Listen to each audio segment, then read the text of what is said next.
कोरेगाव विधानसभेचे आमदार महेश शिंदे यांच्यावर अपात्रतेची टांगती तलवार काही दिवसांपूर्वी होती। ती निघताच त्यांची कृष्णा खोऱ्याच्या उपाध्यक्षपदी वर्णी लागली आहे। त्यामुळे साताऱ्यातील बॉम्बे रेस्टॉरंट या ठिकाणी त्यांच्या कार्यकर्त्यांनी फटाके वाजवून व पेढे वाटून आनंद व्यक्त केला आहे।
उपाध्यक्षपदी राज्यमंत्री म्हणून दर्जा मिळाला त्यांना, कॅबिनेट मंत्री पदाचा दर्जा मिळाला त्यांना, काय नक्की प्रतिक्रिया आहे? गुरुवारची उधळूनकर तुम्ही जल्लोष केला आहे। माझी प्रतिक्रिया म्हणजे हा जनसामान्यातला सर्वसामान्य जनतेचा विजय आहे। आमदार महेश शिंदे यांच्या सर्व कार्यकर्त्यांचा विजय आहे आणि जे कॅबिनेट मंत्रीपद मिळालं आहे साहेबांना कृष्णा खोरे विकास मंडळाचं, तर त्याला साहेब नक्की न्याय देतील। सर्वसामान्यांचा एक नेता पुढे गेला आहे आणि याला नक्की न्याय मिळेल। धन्यवाद। आभारी राहिले की रे बाबा। कोरेगाव खटाव विधानसभा मतदारसंघातला आज प्रत्येक कार्यकर्ता मंत्री झाले। आमदार महेशदादा शिंदे साहेबांनी ज्या पद्धतीनं काम केलेलं आहे, आज कोरेगाव खटाव विधानसभा मतदारसंघाकडे बघितलं तर अत्यंत दुष्काळी भाग म्हणून संबोधला जायचा।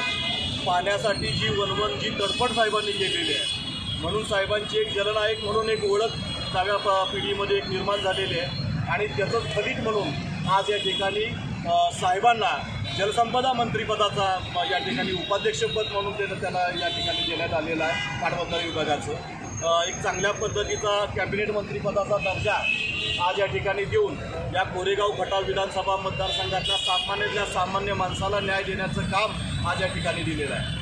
आमदार महेशदादा शिंदे साहेबांनी ज्या पद्धतीनं या निवडणुकीच्या रिंगणामध्ये ज्या दिवशी पाऊल ठेवलं होतं, त्या दिवसापासून अनेक लोकांना शंका निर्माण मनामध्ये झाली होती की हे आमदार आता कुठले होत आहेत। आमदार अशा पद्धतीचं वातावरण संबंध मतदारसंघामध्ये या लोकांनी खोटारडं वातावरण तयार करून टाकलं होतं। आज या ठिकाणी आमदार तर झालेच आणि मंत्रीसुद्धा होऊन दाखवलं।